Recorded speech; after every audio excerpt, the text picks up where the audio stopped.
Time to pull up a chair. We've got another great story for you today in the rLounge. Looks like the drama train has made another stop at Dysfunction Junction, and your mom's pulling out all the stops for her one-woman show of entitlement and manipulation. Today in the rLounge, cue the cops, the restraining orders, and the sweet, sweet sound of justice served piping hot. Mom moved me out of the house at 8.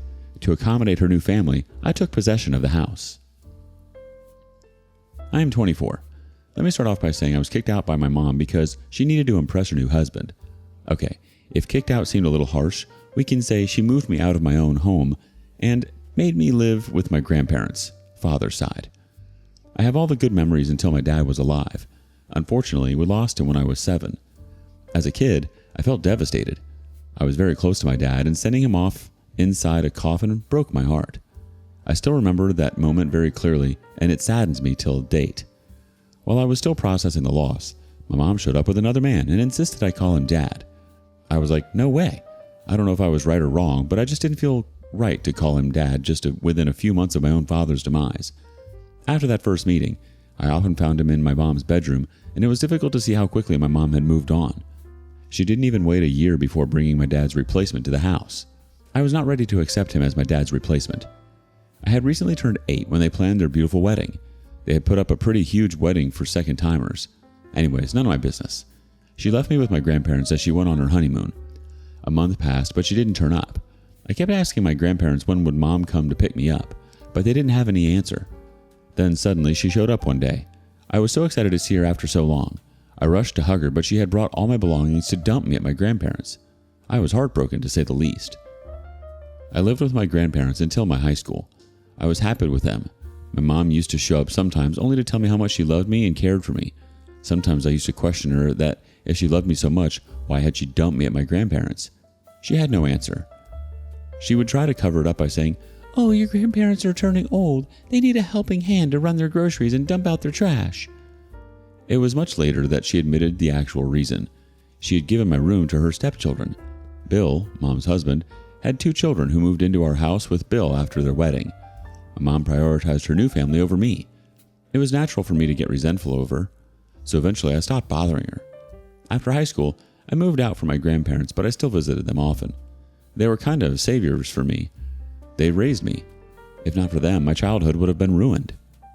I'm now 24. After working for a year in marketing, I thought of starting my own venture. I needed capital for that, so I thought of leasing my house. Oh, if I didn't mention this before, there's a bummer on the way for my mom and her loving family. Actually, the house in which they are living belongs to me. Yeah, that's right. My dad made a will on his deathbed, and he very meticulously gave me every penny he had, including the house. I was a kid when his lawyer read his will after his funeral, but with the look on my mother's face, I can surely say that she was not liking it at all. Later, I got to know that she tried several times to overturn the will, but she lost it every time. My dad had made the will very precise that the house would be mine, but I can sell or lease it only after I turn 21. Until then, no one touches the property. My grandparents think that Dad would have probably foreseen Mom's plan, and that's why he made a rigid will. Else, she might have manipulated me in my childhood to give away the house to her. Last month, I called Mom to inform her about my plan of leasing out the house, but she didn't answer my calls. This week when I went to meet my grandparents, I told them I was planning to make some extra bucks from the house. They gave a weird reaction. I asked them what's the matter. They said I might have to face a lot of resistance to vacate the house from Mom because her stepdaughter is pregnant with a teenage boy who has run away from his responsibilities. Also, Bill has lost his full-time job and is working at a store in the evening, so basically they are in a bad shape financially. Now, I really don't know what to do. I also need that house now. I have quit my job and I need capital to start my business. I must say, OP, your mom has quite the knack for dodging responsibility. Moving you out of your own house just to make room for her new hubby's clan? Talk about cold-hearted real estate management. And let's not forget about dear old Dad pulling a plot twist from beyond the grave with that ironclad will. It's like he knew his ex-wife's game plan better than she did herself. Now that's what I call poetic justice. But hey, don't get too comfortable in that landlord's chair just yet. Looks like Mom and her merry band of misfits aren't going down without a fight, and they've got a pregnant stepdaughter and a jobless husband in their corner. Talk about adding insult to injury. But did she cut you a break when she dropped you off at your grandparents'? Nope. Update 1. It became quite dramatic, picking up from where I left. Like I said, my grandparents informed me that Mom and her family are going through a rough patch, so they might not vacate my house. I thought I'll inform Mom about my plan and give them a few months' time to put their life together. Before I was thinking of giving a month's notice, but knowing their situation, I thought of giving 3 to 4 months. Since Mom was not answering a call, I went to meet her at home. The house was nothing as before, and neither was my mom. Both had a cold vibe. Maybe she had sensed the motive behind my visit. On seeing me at the door, she gave out a fake smile and a half-hearted hug. Mind you, we were meeting after almost a decade. Yeah, she stopped visiting me after I entered my teenage years. Yeah, I had turned bitter towards her. Why would I not? Even though we met after so many years, she didn't bother to ask me how I'd been. She was not interested in knowing anything about me. It was like, "Oh, you're here. Must have been something important that brought you to my doors." The pleaser in me said, "Oh no, nothing important. Just came to check on you. It's been a long time." She smiled and said, "Sure it is." A wave of silence followed for another 5 minutes until I stood up to leave. It was definitely unpleasant. I didn't feel welcomed at all. Besides Mom, my pregnant stepsister was also home, and she too gave me a very bad look, as if I were there to create some sort of trouble. For the moment, I dropped the idea of taking back the house. I explored other means of arranging the money for my business, but Mom crossed all limits of narcissism. Last week was my dad's 15th death anniversary. My grandparents held a small prayer ceremony at the church. Since I was in the town, I decided to have a decent ceremony by feeding the poor and giving off some gifts to the underprivileged children.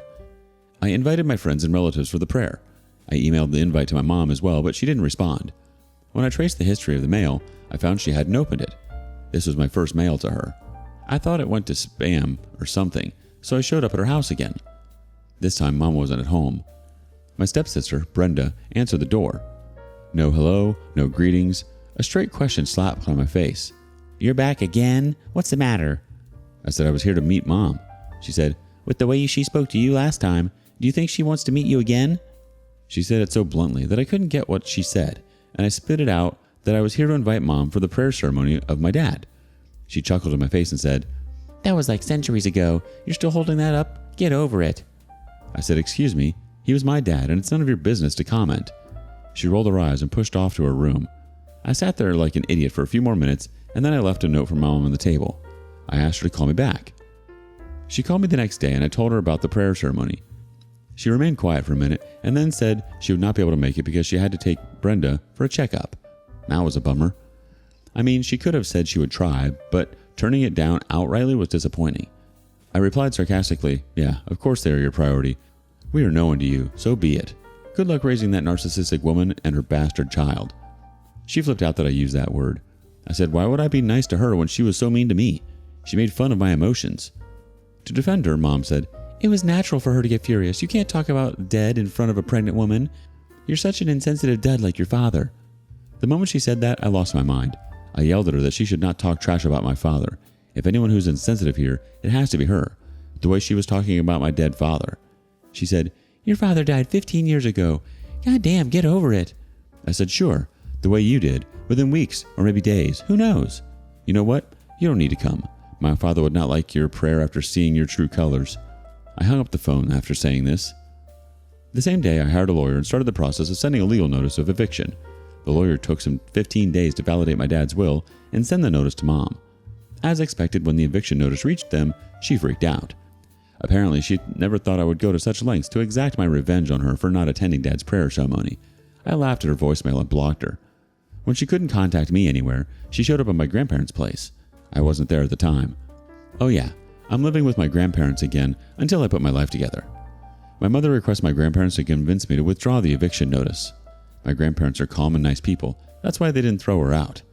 They said they don't have any say in this. It's my property and I get to do anything I want. Fair enough. The answer didn't go well to her, and she blamed my grandparents for raising me as an entitled brat. Really? What was she smoking when she said that? I asked my grandma why she did not say anything to my narcissistic mom. My grandparents were like, "We don't want to mess up with such a woman." I said, "I want to mess up, and now I'm not going to let them live in my house for one extra day." I gave the eviction notice as per the tenants' law in the country, though they are not tenants. They ain't paying any rent to me. On top of that, I'm the one paying the property taxes every year, so legally, I'm entitled to throw them out right away. My grandparents are God-fearing people. They talked me out of this idea. They said for the sake of the Lord, give them that 1 month to find another shelter. There's a pregnant woman there and we shouldn't pull her into the streets. I sighed that she didn't need any help either. She was equally toxic. My grandparents were like, so be it. She might be a sinner, but her unborn is not. Don't be cruel to that little creature. They convinced me to wait, else I was adamant to evict them on that very day. The next day I got a call from Mom. I ignored it. She did the same to me when I was calling her. She messaged me, to talk. It's urgent. I responded to check out my calendar and meet me at grandparents' at my open slot. This didn't go well with her. She sent a long reply that I was trying to throw weight on her. What did I do with her 5 paragraphs mail? Nothing. That's right, I didn't respond. She might have got the hint that I was not going to give in to her pressure. Throughout my childhood, whenever I used to cry or throw tantrums for going home, instead of loving me, she would scold me and ask me to behave. She would petrify me to be a good lad and not throw tantrums. This was her parenting style and it worked. In order to keep her happy and not mess up with her, I would stop sobbing. But after she left, I would sulk at the corner of the house for hours. Not anymore. It's time for her to sulk, but sadly, she won't have a corner to herself. So she came to meet me and I deliberately made her wait for an hour. She got anxious. I asked my grandparents to stay out of it. She kept asking them about me. They said they don't know and swiftly pushed back to their room. When I arrived to meet her, she gave me a look of, well, where were you? I've been waiting here for an hour. But she didn't say anything. She sat there with a straight face. People in her situation would have tried to please me, but remained solid on her grounds. She said, okay, let me start. I can't sit here forever. I have jobs to do. I murmured under my breath, oh, sure you do. Finding a house is a difficult job. She gave me an annoyed look and said, what is this notice about? I replied, it is written in English. I'm sure you can read that, or do you want me to do that for you? She was absolutely pissed off. She threw the notice at my face and said she was not going to vacate the house on the basis of some stupid notice. After she was done yelling, I said, then let's wait and witness the repercussions of not following the court order. She was like, I gave birth to you. Don't you try to outsmart me. That house is of my husband, and no one can throw me out from there. I said, surely a legal heir can. I was responding to her calmly in order to piss her off, and she did get pissed off. But the moment she referred to my dad as her husband, I lost my mind. Really? You have the audacity to call him your husband when you skipped his prayer saying he was history. You don't deserve his house. You're just squatters, and I'm going to free that house from all the leeches. She stood up and she said she was done being nice to me, and now I'll have to deal with her lawyer. I laughed and said, sure, by all means. We still have 20 days to go. Let's see what she pulls up from her sleeves. Hey, it's not all doom and gloom. You got your trusty eviction notice ready to roll, like a legal ninja serving up justice on a silver platter. And the best part? Watching Mom squirm like a cat on a hot tin roof when she realizes she's been served a heaping helping of reality. Let's take a stroll down memory lane, shall we? From the moment she replaced your dad with a new husband before the ink was even dry on his eulogy, it was clear that her priorities were as twisted as a pretzel in a tornado. She then had the audacity to kick you to the curb and give your room away like last season's fashion, all in the name of impressing her new hubby. Talk about a textbook example of misplaced loyalty. And let's not forget her stellar parenting techniques. Instead of offering comfort and support when you needed it the most, she opted for tough love and cold indifference, leaving you to pick up the pieces of your shattered childhood while she gallivanted off into the sunset. But now the tables have turned, and it's time for Mom to reap what she's sown. Update 2. I got the house after a lot of tussle. Like I mentioned in my earlier post, I gave 30 days notice to Mom and her family to evict the house. She came to me and tried to gaslight the entire thing.